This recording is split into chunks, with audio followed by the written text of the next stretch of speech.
আসসালামু আলাইকুম ওরহমতুল্লাহ। প্রিয় দর্শক, আশা করি আপনারা সকলেই অনেক ভালো আছেন। আমাদের চ্যানেলটিতে প্রতিনিয়ত ইসলামিক এবং শিক্ষণীয় ভিডিও ছাড়া হয়, তাই লাইক, কমেন্ট এবং সাবস্ক্রাইব করবেন আশা করি। চলুন ভিডিওটি শুরু করা যাক। পবিত্র কোরআনুল কারিমে বর্ণিত হয়েছে, প্রত্যেক প্রাণীকেই মৃত্যুর স্বাদ গ্রহণ করতে হবে। আমরা আশরাফুল মাখলুকাত, মহান আল্লাহ আমাদেরকে সৃষ্টির সেরা জীব হিসেবে সৃষ্টি করেছেন। আমরা সকলেই একদিন এই পৃথিবী ছেড়ে চলে যাব। হয়তো কেউ আগে যাব, আবার কেউ পরে। কিন্তু সত্যিই কি মৃত্যুর 40 দিন আগে মানুষ বুঝতে পারে যে তার মৃত্যু হবে? এই ভিডিওতে আমরা এই বিষয়ের উপর আলোচনা করব। আশা করি আপনারা সম্পূর্ণ ভিডিওটি মনোযোগ সহকারে দেখবেন, তাহলে আপনারা অনেক কিছুই বুঝতে পারবেন এবং শিখতে পারবেন ইনশাআল্লাহ। এক ব্যক্তি হজরত ইমাম আলী রাজিয়াল্লাহু আনহুর নিকট উপস্থিত হয়ে আদবের সহিত বললেন, হে হজরত আলী, আমার এক বন্ধু ছিল যে গতকাল ইন্তেকাল করেছেন, কিন্তু কিছুদিন যাবৎ আমার সেই বন্ধু আমাদের কাছে এসে এমন সব কথাবার্তা বলছিল যাতে করে তার কথাবার্তা শুনে মনে হচ্ছিল সে মারা যাবে। তাহলে কি মৃত্যুর আগে মানুষ বুঝতে পারে তার মৃত্যু সন্নিকটে? কথা বলার পর হজরত আলী লোকটিকে বললেন, হে আল্লাহর বান্দা, মনে রেখো, আল্লাহ তাআলা আলেমে মালাকুত, আলেমে গায়েব ও আলেমে আরোহের মাঝামাঝি স্থানে সমস্ত সৃষ্টি মানবজাতির জন্য মালাকুল রুয়া রেখেছেন, যেটা মানুষের জন্য আগত সমস্ত বিপদ আপদ এবং বালা মুসিবত ইত্যাদি সম্পর্কে আগে থেকেই মানুষকে সতর্ক করে জানিয়ে দেয়। এই ইহকালীন জীবন শেষ হয়ে যাওয়াটাকে মানুষ মৃত্যু মনে করে। আসলে মৃত্যু এমন একটা জিনিস যেটা মানুষকে এক জীবন থেকে অন্য জীবনের দিকে নিয়ে যায়, আর একেই বলে মৃত্যু। জীবন শেষ হয়ে যাওয়াটাকে মৃত্যু বলে না। তিনি আরও বলেন, আল্লাহ তাআলা তার বান্দাদেরকে অনেক অনেক ভালোবাসেন, তাই আল্লাহ তাআলা তার বান্দাদেরকে মৃত্যুর ভয় দূর করার জন্য এলহামি স্বপ্ন দেখান, যাতে করে মানুষ বুঝতে পারে যে মৃত্যু অন্য একটা নতুন জীবন এবং মৃত্যুর ভয় যেন তার মন থেকে কমে যায়।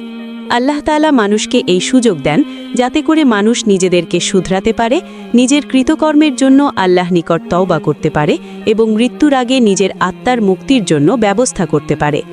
যেমনিভাবে কোনো মানুষ যখন এক দেশ থেকে অন্য দেশে সফরে যায় এবং সফরে যাওয়ার জন্য প্রস্তুতি গ্রহণ করে এবং মাল সামান, সাজ সরঞ্জাম সব কিছুর ব্যবস্থা করে রাখে, ঠিক তেমনি আল্লাহ তাআলা মানুষকে সুযোগ করে দেন যাতে করে মানুষ বারজাখের জীবনে যাওয়ার জন্য প্রস্তুতি গ্রহণ করতে পারে।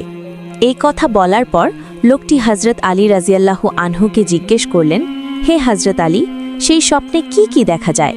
তখন হজরত আলী রাজিয়াল্লাহু আনহু বললেন, মানুষ ইন্তেকালের আগে স্বপ্ন দেখে সে সফর করছে, এক দেশ থেকে অন্য দেশে যাচ্ছে, তার পোশাক পরিচ্ছদ সাদা হয়ে থাকে, আর দুনিয়ার হায়াতের জিন্দেগিতে যারা তার সঙ্গী ছিল, সেটা হতে পারে আত্মীয় স্বজন, পিতামাতা যারা ইন্তেকাল করেছেন, সে স্বপ্ন দেখে যে তারা তাকে নিতে এসেছেন এক দেশ থেকে অন্য দেশে। তখন স্বপ্নে মৃত সেই আত্মীয় স্বজনরা বলে থাকে, তোমাদের এই দেশের সফর শেষ হয়ে গিয়েছে, তোমাকে অন্য দেশে নিয়ে যাচ্ছি।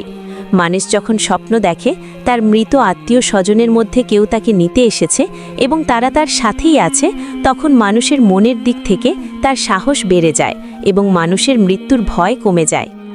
কথা শোনার পর লোকটি হজরত আলী রাজিয়াল্লাহু আনহুকে বললেন, হে হজরত আলী, যদি কোনো ব্যক্তি এ ধরনের স্বপ্ন দেখে থাকে তাহলে সে কিভাবে বুঝতে পারবে যে এই স্বপ্ন এলহামি স্বপ্ন নাকি শয়তানের পক্ষ থেকে ছিল? তখন হজরত আলী রাজিয়াল্লাহু আনহু জবাবে বললেন, যখন এই ধরনের স্বপ্ন দেখবে, যদি স্বপ্ন দেখার পর মনের মধ্যে ভয় ভীতি কাজ করে, দুশ্চিন্তা কাজ করে, তাহলে মনে করতে হবে সেই স্বপ্ন শয়তানের পক্ষ থেকে ছিল। আর যদি স্বপ্নদ্রষ্টা স্বপ্ন দেখার পর মনের মধ্যে শান্তি অনুভব করেন এবং শান্তি আসে এবং মৃত্যুর জন্য তার ভয় নয় বরং মোহব্বত পয়দা হয়, তাহলে মনে করবে সেই স্বপ্ন রহমানের স্বপ্ন। আল্লাহ রাব্বুল আলামিন তার হাবিবের উসিলায় অর্থাৎ নবী করিম সাল্লাল্লাহু আলাইহি ওয়াসাল্লামের উসিলায় আমাদের সকলের মৃত্যুকে সহজ করে দিন, আর মৃত্যুর পরের জীবনকে মহান আল্লাহ তার রহমতে যেন ভরপুর করে দেন। সম্মানিত দর্শক শ্রোতা, আমাদের সকলের পিতামাতা, আত্মীয় স্বজন কেউ না কেউ এই দুনিয়া থেকে ইন্তেকাল করেছেন। আসুন আমরা তাদের জন্য প্রতিদিন নেক আমল করি এবং তাদের রুহের উপর বেশি বেশি দোয়া আমল করি, আর তাদের জন্য মগফিরাত এবং নাজাতের জন্য দোয়া করি। আল্লাহ রাব্বুল আলামিন আমাদের সবাইকে সুস্থ রাখুন, ভালো রাখুন, আর সবসময় আল্লাহ তাআলার শুকরিয়া আদায় করুন। সম্ভব হলে প্রতি ওয়াক্ত নামাজের পর আল্লাহ তাআলার নিকট শুকরিয়া আদায় করুন এবং একটি লম্বা সিজদা অবশ্যই দিবেন, কারণ আল্লাহ তাআলা বলেন মানুষ তাই পায় যা সে করে। তাই আল্লাহর ছায়াতলে থাকতে হলে মানুষকে অবশ্যই সৎকর্ম করে যেতে হবে এবং জীবনকে শুধরে নিতে হবে।